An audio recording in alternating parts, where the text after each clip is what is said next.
Today, I'm going to go over how to solder copper pipe when you're very close.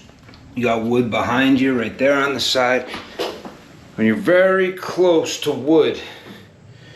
So I'm going to go over how to solder this. Usually you can get a heat blanket. This is very handy and will definitely protect your wall. Yet there comes a time in the life of this heat blanket where it's no longer really protective and it can actually light on fire. So since I can't use this and I still gotta work, I gotta improvise, but here is an excellent way of getting this done without burning your wall. So let's just put that like that for a second. And first, I've already cleaned the copper fittings. Before you do anything, you want to first, after cutting, you want to ream your copper pipe of all burrs inside. You want to sand it with either sandpaper or a brush. Move these out of the way.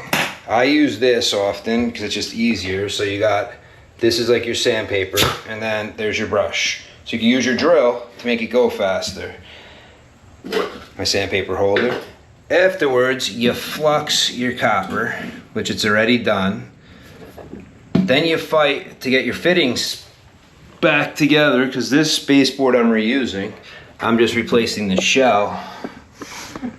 And then, of course, we need our solder.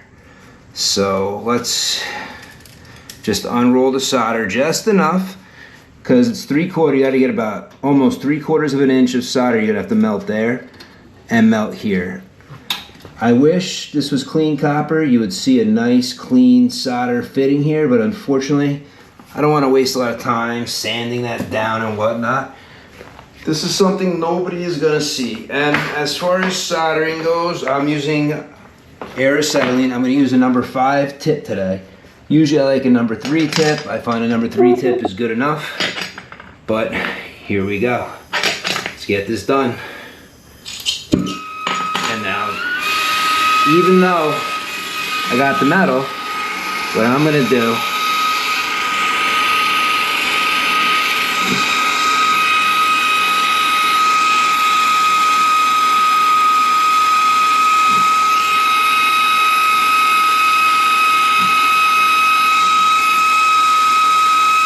I'm starving my tip a little bit. There we go. Okay.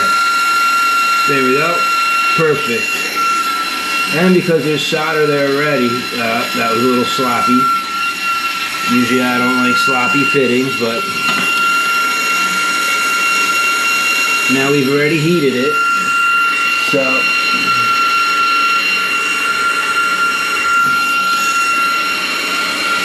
okay. People have all different methods of doing different things. I just like to quickly hit it with a little flux. Some people say it's a waste of time, but then what I also like to do after I just fluxed it, bring it back on. Now you don't need solder, but you're gonna just heat it up and let whatever solder you have there pull its way around.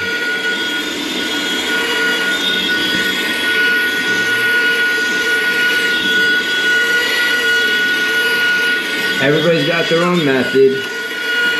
This is how I finish. Alright, and other people will say never ever hit it with a wet rag. But at this point, the solder is no longer wet. It's actually now dry. You get a little sizzle, and I don't believe in the stress cracks, but everybody's got their own thoughts, beliefs. I've been doing this 22 years. Don't have leaky fittings. I'm gonna say, I can't say never, because nobody could say never if you do this work. Every once in a while, a fitting may leak. But what it's about is minimizing the amount of leaks. So we're gonna move the plate out of our way. Be careful, sometimes it's hot. And then check with a mirror to make sure you got the backs of them. Now we're gonna do the other side, which is even trickier to get to, because this side is right up on that molding. So this one is a little trickier.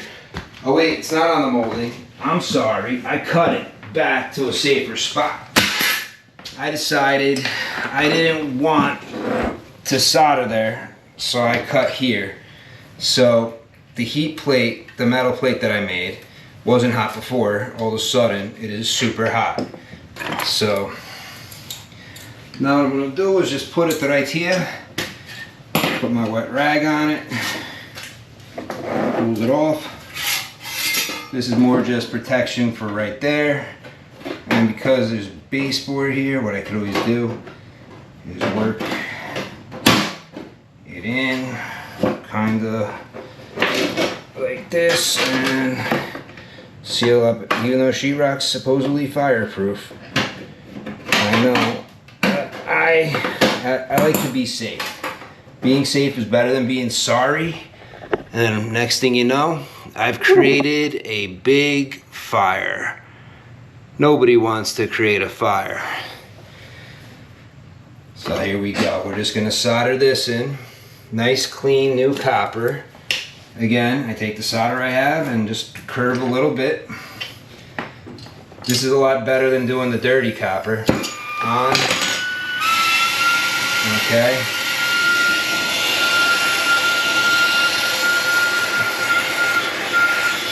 I feel like I should raise the heat a little on my tip.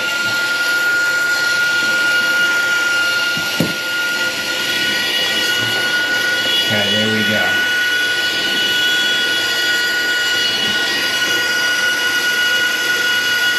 Almost. Okay, we're in.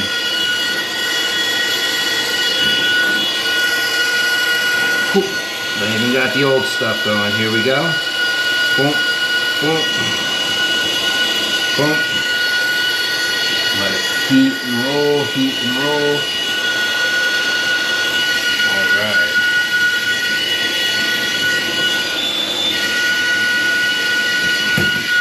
Now, take the flux. Helps give you that nice, smooth looking finish. But now, I'm going to do it again, just a quick little, there we go. Tip sounds a lot better now.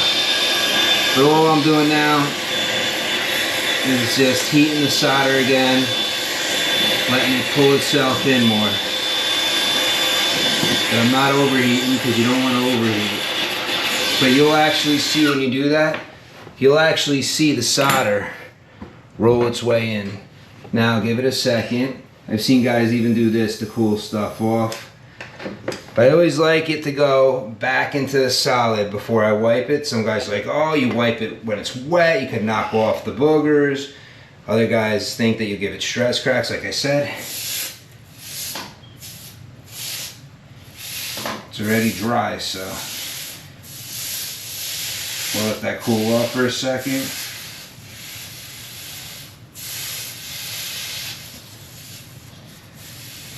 This way we can't burn ourselves. Now let's check it with a mirror. I always double check. I still have more baseboards to do, so unfortunately this is not able to be filled and tested, but let's move that. As you can see, no burn marks on the wood. And it looks good. It passes my test. I'm not worried that I'm gonna leak. Well, there you go. That's how to solder when you're super close to wood. One, if you can, cut it a little further if you're doing pre-existing. Or if you have no choice, like over here, where the wood's right on top, then just plate it and cover it, either a heat shield or a piece of metal. Till next time, I'm out.